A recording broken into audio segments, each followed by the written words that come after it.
Saudações a todos na graça e na paz do Senhor. Meus irmãos, o texto que eu escolhi para nós transmitir a nossa mensagem está em Apocalipse, no capítulo 12, e o versículo de número 10.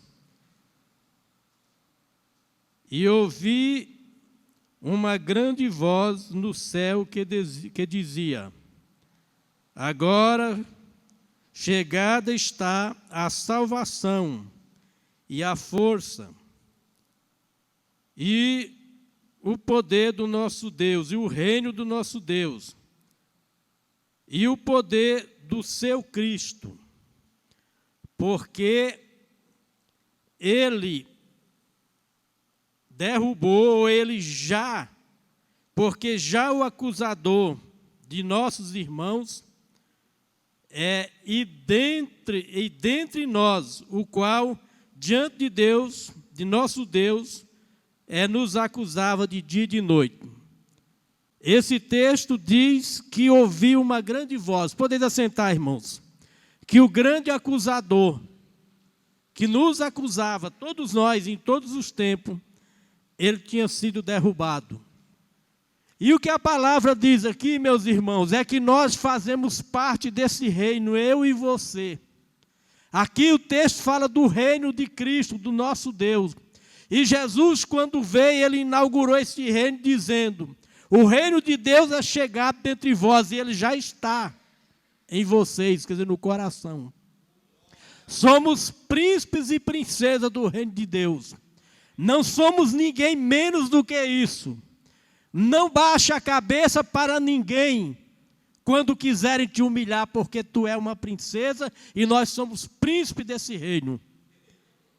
Somos súditos, mas numa posição elevada.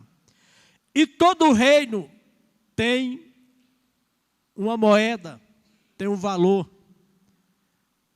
Há nesse mundo dois reinos, o reino das trevas e o reino da luz. E o reino das trevas tem uma moeda de grande valor. Eu quero até aproveitar para me poder exemplificar isso aqui. Quem já ouviu falar na moeda mais valorizada no mundo, chamado Bitcoin? Levanta a mão. Ó, como é bom ter internet, né? Quem mais, ó? Bitcoin. É uma criptomoeda. Pastor, e o que é criptomoeda? Uma moeda digital. Ela não é impressa em papel nem em metal. No Brasil já tem muitos caixas de Bitcoin. Tem muitos restaurantes e hotéis que recebem o pagamento de Bitcoin. Nos Estados Unidos até cafezinho já se paga. Mas essa moeda tem um detalhe: você não pode sacar ela num banco daquele. Porque ela não existe no papel e nem existe em moeda. Ela é uma moeda de transação comercial. Você pode comprar, você pode vender ela para outros e você pode também comprar até carro. Obrigado, minha filha, Deus abençoe. Até carro em agências de automóvel, algumas concessionárias, você compra e paga com a Bitcoin. É a moeda mais valorizada do mundo. Mas ela não está só. Existem mais de 1.300 criptomoedas criadas já no mundo. Mas essa, até a rede bancária do Japão já adotou ela. Dois irmãos gêmeos americanos, investiram no começo dessa moeda $12 milhões. São hoje os arques milionários da moeda Bitcoin. Por acaso, eu estava na cidade de Balsas, no Maranhão, que a minha esposa faleceu e ela tinha dois irmãos. Na verdade, era um irmão e duas irmãs, uma de criação e outra irmã legítima. E ela tinha perdido o contato com eles. Ela saiu de lá do Maranhão de Balsas com 8 anos. Ela morreu com 56 anos. E ela não tinha contato, então eu fui a Balsas, no Maranhão, para ver se conseguia entrar em contato com essas minha cunhada e o meu cunhado, para dizer para eles que a irmã deles tinha morrido. E como eu não tinha interesse, não sabia por onde começar, fui na televisão local, a televisão Balsas, tinha um programa das 2 às 5, um programa no horário nobre, falei com o apresentador, e ele me entrevistou por 2 dias, e eu dei nome do pai dela, da mãe, das irmãs. E no segundo dia entrou 3 pessoas. E aí o apresentador disse, olha, eu ia te entrevistar agora, mas essas 3 pessoas vão dar uma entrevista aqui, explicar sobre uma nova moeda que foi lançada. Eram agentes de Brasília que trabalhavam com essa moeda e explicaram sobre a Bitcoin. Foi o primeiro contato meu de ouvir uma explicação. Muito bem, mas o que eu quero dizer, irmãos, é que no reino dos céus há uma moeda. Também, o reino dos céus tem uma moeda. E esta moeda, diz a palavra de Deus, Pedro, ao escrever, diz que nós não fomos comprados nem com prata, nem com ouro. É parecido com a Bitcoin. É uma moeda abstrata, não é uma moeda concreta, é algo abstrato. Mas fomos comprados com o poder do sangue de Jesus Cristo. Que este sangue foi derramado para nos dar vida, como vamos comemorar hoje a ceia.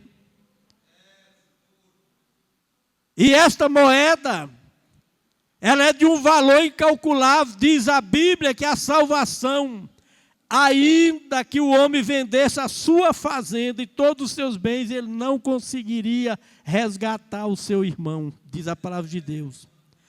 Mas essa moeda tem poder de resgatar o homem, de resgatar a mulher da sua vã maneira de viver.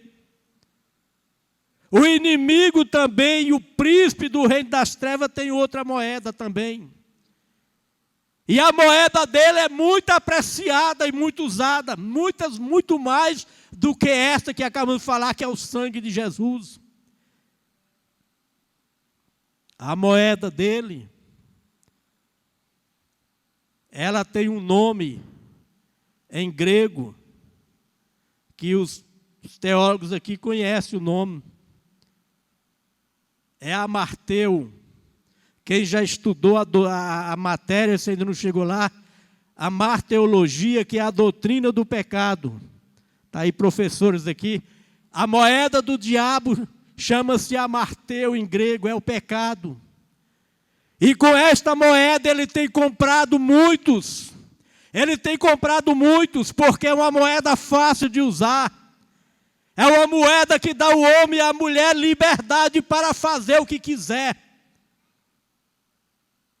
Mas a palavra de Deus diz também que o Cordeiro de Deus, o qual nós vamos participar da comunhão nesta noite, ele comprou para o Senhor nosso Deus homens de todas as línguas, povos e nações. E eu sou grato a Deus porque eu faço parte dessas nações. Sou grato a Deus porque sou israelita por 2 vezes. Israel de Deus por descendência, pai e mãe.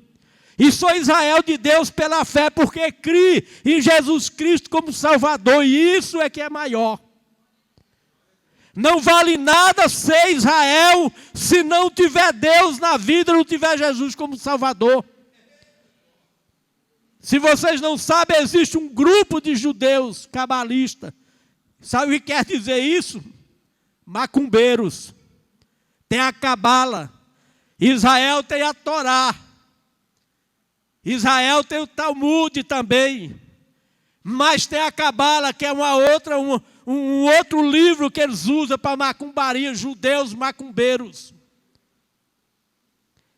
E neste reino da palavra, que a palavra de Deus diz, aqueles que usam essa moeda, o amarteu, a moeda do pecado, Deus tem uma palavra muito bonita. Quando Deus falou com Jeremias, mandou Jeremias dizer para o povo que estava no cativeiro, mesmo no cativeiro pecando contra Deus, Jeremias diz para eles que eu quero é o bem deles, eu não quero o mal deles. Deus não quer o mal do homem, Deus não quer o mal da mulher, mesmo ele persistindo no pecado. Na Bíblia, na linguagem de hoje, quem tem Bíblia aqui na linguagem de hoje? Levanta a mão aí, quantos tem? Tem vários. Leia lá o que eu vou te falar. Está lá em Isaías capítulo 1, versículo 18. Diz assim, ó, Deus diz, vem cá. Deus fala assim, ó, vem cá. Alguém está lendo aí? Vem cá. Eu quero conversar com vocês sobre os vossos pecados. Mesmo o homem pecando, Deus é um Deus de diálogo. É um Deus de misericórdia e infinito amor. Aí ele diz, vem cá. Vem cá que eu quero conversar com vocês sobre os vossos pecados. Em outra tradução diz, argui-me. E ele diz assim, vem cá, eu quero conversar com vocês sobre os vossos pecados, e ainda que os vossos pecados sejam escuros, em outra tradução diz, seja vermelho como escarlata, escarlata é escuro. Eu os tornarei como a branca neve, e ainda que sejam vermelho como carmesim, o carmesim um vermelho vivo. Ele diz, eu os tornarei branco como a branca lã. É isso que Deus quer fazer. Alguém está com a tradução aí? Pastor, por favor, leia aqui, irmão. Na tradução Isaías 1,18. O Senhor Deus diz, venham cá, vamos discutir este assunto? Os seus pecados os deixaram manchados de vermelho escuro. Mas eu os lavarei e vocês ficarão brancos como a neve, brancos como a lã. Glória a Deus, vem cá. Deus convida o homem, vem cá, eu quero conversar com vocês. Eu quero discutir com vocês. E o propósito, Deus aí já começa a revelar a sua graça. Esse profeta, o profeta Isaías, é chamado de um profeta messiânico.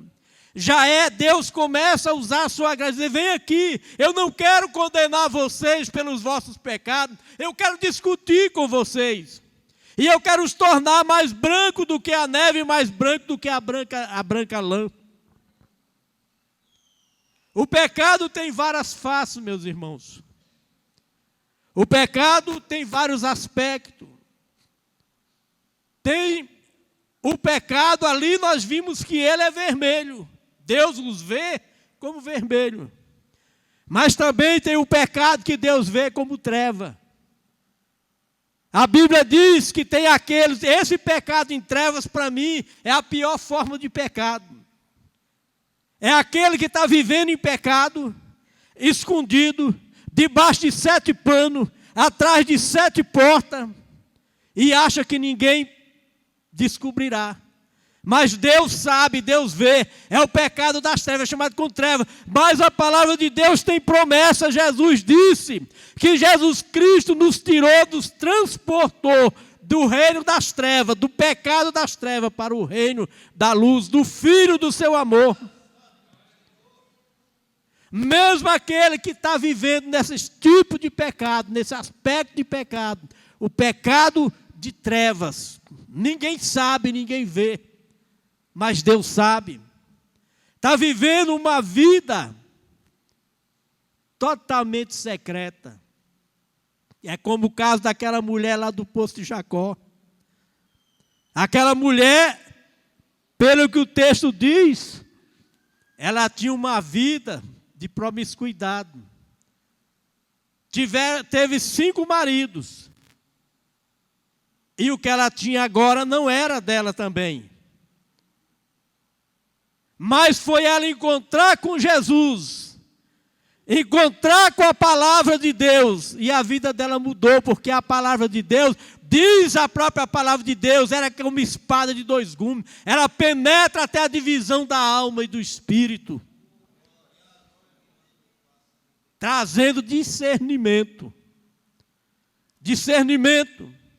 E a palavra de Deus é a única que tem poder de mudar a vida de um homem e de uma mulher, porque ela tem poder para santificar. Irmãos, nós estávamos conversando agora ali, eu e o pastor, sobre a questão. Ele está dizendo, pastor, eu vou liberar aos poucos, para ir aumentando o tempo de pregar a palavra, porque a palavra de Deus, irmãos, tem deixado de ser valorizada. Sabe o que Jesus deixou para todos nós? Está no seu testamento lá, João capítulo 17, versículo 17, que é onde ele diz que santifica-os, na verdade, a tua palavra é a verdade. Mas antes disso ele diz: Pai, eu dei-lhes a tua palavra, e o mundo os odiou. Irmãos, crente que vive assim com o mundo, crente que não faz diferença com o mundo, é porque alguma coisa está errada. É porque é crente que concorda com tudo. Porque o próprio Deus, no seu testamento, a única coisa que ele diz: Pai, eu dei-lhes a tua palavra, e o mundo os odiou, por causa da palavra. O que o mundo mais precisa, a igreja precisa da palavra de Deus. Porque só ela liberta, só ela santifica, só ela renova, só ela vivifica, só ela dá salvação. Um outro aspecto do pecado é aquele pecado discreto. Vou me reportar agora ao Jardim do Éden. Adão e Eva pecaram, mas discretamente eles tentaram esconder isso de Deus. É o pecado discreto. Discretamente eles tentaram dissimular e dizer para Deus que tudo estava bem. Mas eles tinham notado uma coisa que os impediu naquele momento, naquele dia. Nunca tinha impedido, não.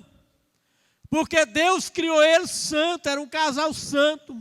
Para Deus era santo. Deus chegava lá, estava lá Eva sem roupa, Adão sem roupa. Deus nunca ficou constrangido e Deus nunca se sentiu mal por eles estarem despidos. Mas foi eles que se sentiram mal ao ficar despidos. Aliás, ao notar que estavam despidos. E aí entra o mistério de Deus. Quem sabe Deus deixou isso, e o que eles não sabiam, disse: eles não sabem disso. Mas se eles pecarem, eles vão notar uma coisa, que eles não usam roupa. Interessante isso, irmão. É fácil a pessoa passar a mão aqui, no braço, qualquer parte do corpo, e ver que é pele. Mas até os olhos deles se abriam, eles não sabiam que eles não usavam roupa. Foi com o pecado que eles puderam ver que estava despido. O pecado deixa o homem desnudo diante de Deus. Não é no sentido físico, não. É no sentido moral e espiritual. Ele fica desnudo. Eu vi o testemunho de uma moça, de uma mulher. Talvez alguém mais viu, que hoje nada é novidade. Olha, irmãos, às vezes eu já vi, às vezes um pregador vai pregar em um povoado como aquele ali, Artulândia, sabe? Aí ele subestima a congregação, porque a igreja é pequena. Ele lê um texto lá e diz: não, isso aqui está bom demais. O povo lá, congregaçãozinha lá. Só que você chega lá na congregaçãozinha daquela, tem mais gente ali com capacidade do que você, do que eu que sou pregador. Tem mais gente formada em curso superior lá do que eu. Eu conheço em Artulândia uma mulher que tem 3 cursos superior. E quando eu conheci ela nesse tempo, ela morava numa casinha simples. Nem rebocada a casa dela não era para o fora, uma maranhense. E essa mulher, se você olhasse para ela, você não diria que ela estava fazendo o 3º curso superior. Inclusive formou em Direito, estudava em Anápolis, sem ter dinheiro nem para pagar aquela comissão, aquela parte que tem que pagar para a prefeitura. E alguém deve conhecer de quem eu estou falando, porque há uns 20 anos atrás ela foi vereadora, inclusive em Jaraguá. E hoje é assim, às vezes as pessoas vão pregar e esquecem isso. O obreiro precisa estar muito bem amparado com a palavra. Porque o povo que nós hoje vivemos com ele e convivemos é um povo muito preparado, é um povo inteligente, é um povo que tem conhecimento. Vamos falar de outro aspecto do pecado. E é um aspecto que levou Jesus a morrer. É que Deus também nos vê, nesse outro aspecto do pecado. Eu estou aqui mais ou menos, irmão, exemplificando, é como se fosse aquilo que diz a lei da relatividade. O fato de você ver uma coisa desse lado, você está vendo a mesma coisa, mas num ângulo diferente. Você vê desse lado, você está vendo a mesma coisa, mas de um ângulo diferente. Você vê desse lado, é a mesma coisa, mas o ângulo é diferente. Você vê de cá. O ângulo é diferente, mas é a mesma coisa. O pecado tem várias faces, mas Deus o vê como pecado. Às vezes o grego, para explicar, diz que pecar é errar o alvo. Isso é apenas explicações da escrita, da hermenêutica. Mas pecar é insultar a Deus, pecar é manchar o nome de Deus, pecar é desonrar o nome de Deus. Esta que é a verdade.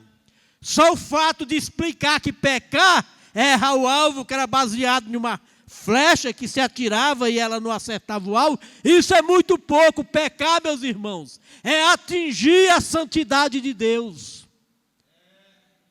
Alguém que não se esforça para ser santo. Vocês querem ver uma coisa na tradução do latim? Que a primeira Bíblia traduzida que nós temos aqui é a Vulgata Latina traduzida aqui. Lá diz assim, ó, que o ímpio não herdará a terra. É um dos salmos. O que é a palavra ímpio? Pega o latim para você ver. O prefixo in, no latim, quer dizer deixar de ser. E o que é pio em latim? Latim é santo. Então, quem é o verdadeiro ímpio? É aquele que deixa de ser santo. É aquele que se nega a ser santo. É aquele que não se esforça para ser mais santo ainda. É o verdadeiro ímpio. Quando nós usamos essa palavra ímpio, você pensa logo em um ladrão, um estuprador, um salteador. É verdade, é ímpio. Também não é santo. Mas o sentido original da palavra ímpio é aquele que deixa de ser santo. É o ímpio. E a palavra de Deus, quando Deus olha também para nós, Ele olha de outro ângulo. Ele nos vê como criminosos. O homem pecador, a mulher pecadora é um criminoso perante Deus. Nós matamos Jesus Cristo. Eu, você, o mundo inteiro matamos Jesus. A Bíblia diz, inclusive nessa tradução nova aí da linguagem de hoje, 2 Coríntios capítulo 21, na linguagem tradicional diz que ele não tendo pecado, Deus o fez pecador por nós. Na linguagem de hoje explica bem claro para a pessoa entender isso, que Jesus não sendo pecador, Deus permitiu que os nossos pecados o atingissem. Veja bem isso aqui, irmãos. A Bíblia diz que Deus era 100% homem, 100% divino. E o que isso quer dizer? É que ele participou de 99% da nossa natureza humana. Uai, pastor, o senhor quer dizer isso o quê? Então, o senhor acabou de dizer que é 100%? É. Ele sentiu fome e sede, ele sentiu cansaço, ele sentia dor, ele sentia alegria, ele sentia tristeza.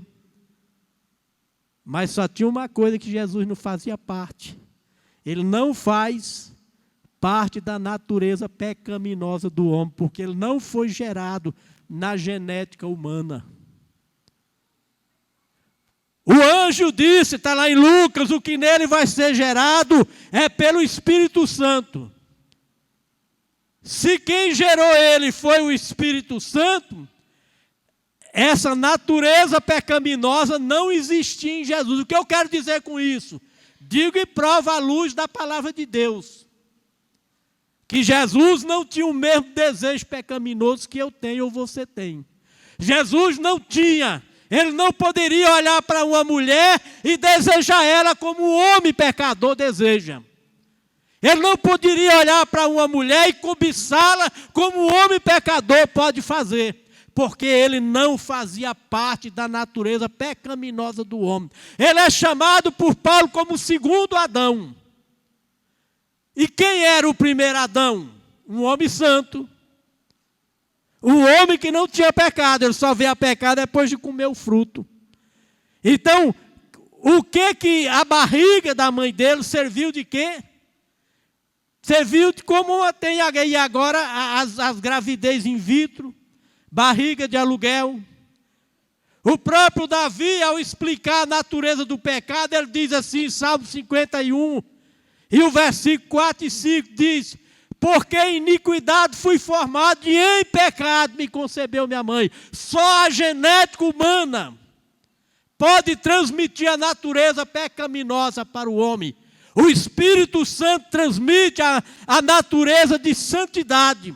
Jesus foi criado, isso eu estou falando fisicamente, por obra e graça e poder do Espírito Santo. Nele não havia natureza humana, mas o texto diz que por causa dos nossos pecados, ele sofreu como se fosse pecador. Então presta atenção no que a palavra de Deus diz. Deus nos vê como um assassino, ou como assassinos, porque nós matamos. Os nossos pecados matou Jesus. Para aqueles que estão nas trevas, Jesus diz, João 12, e o versículo de número 14, João 8, número 14, digo. Ele diz, eu sou a luz do mundo, e quem me segue não andará em trevas. Para aquele que está morto em delitos e pecado, ele diz, está registrado, em João capítulo 12, versículo 48 a 49, eu sou o pão vivo que desceu do céu. Sou o pão vivo que desceu do céu. E quem comer da minha carne e beber do meu sangue terá vida eternamente. A ceia do Senhor, irmãos, é para dar vida. A ceia do Senhor nunca é para dar morte, mas sim para a vida. E para, finalizando aqui no penúltimo versículo, que nós temos que celebrar a ceia. Quando Deus nos vê como assassinos, Deus, através do apóstolo, apresenta Jesus como advogado. Só um advogado pode justificar um assassino, livrar ele da condenação.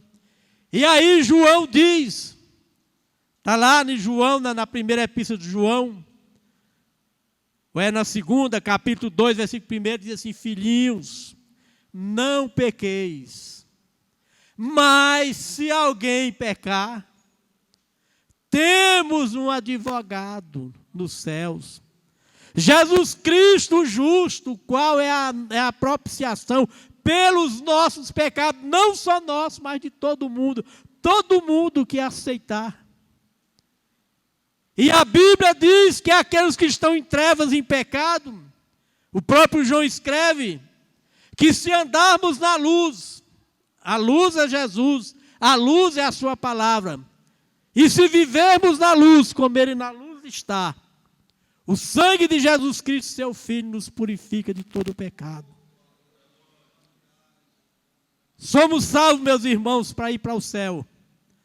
Quando eu me converti, uma irmã, que eu tenho ela até hoje, eu chamo ela de Maninha Shirley, ela disse para mim, Irandir, foi a primeira palavra dela para mim, ser crente é bom.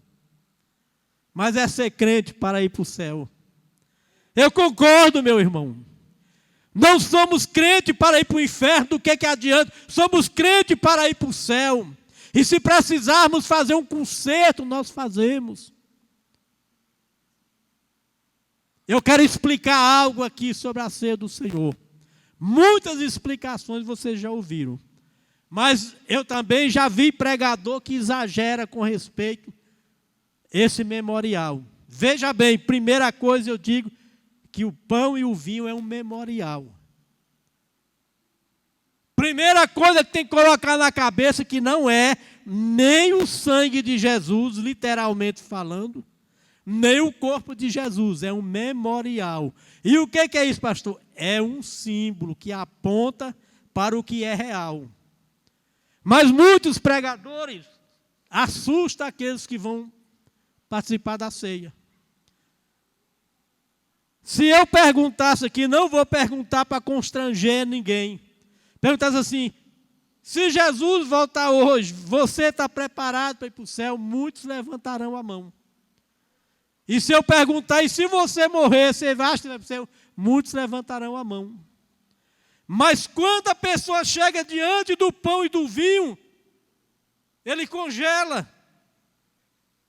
É como se ele estivesse diante de algo monstruoso. Quero usar essa palavra.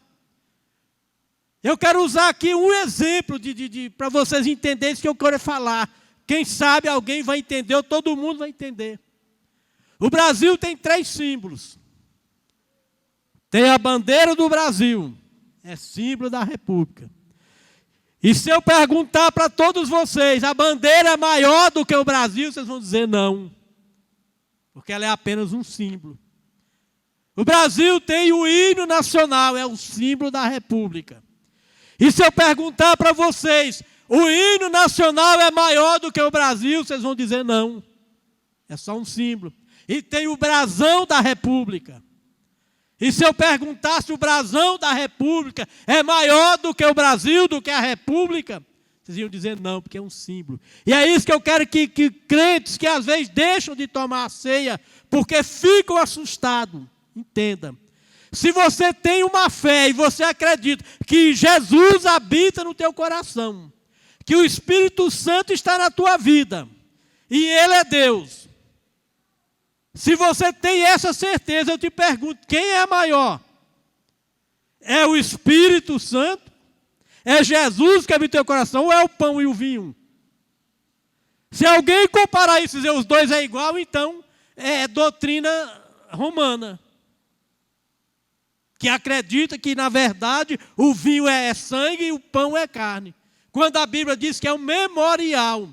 E um memorial é só para lembrar. Jesus fez questão das pessoas não esquecerem nem da traição. Porque traição é uma coisa dolorida. A mulher que é traída sente uma dor incrível. O homem que é traído sente uma dor incrível.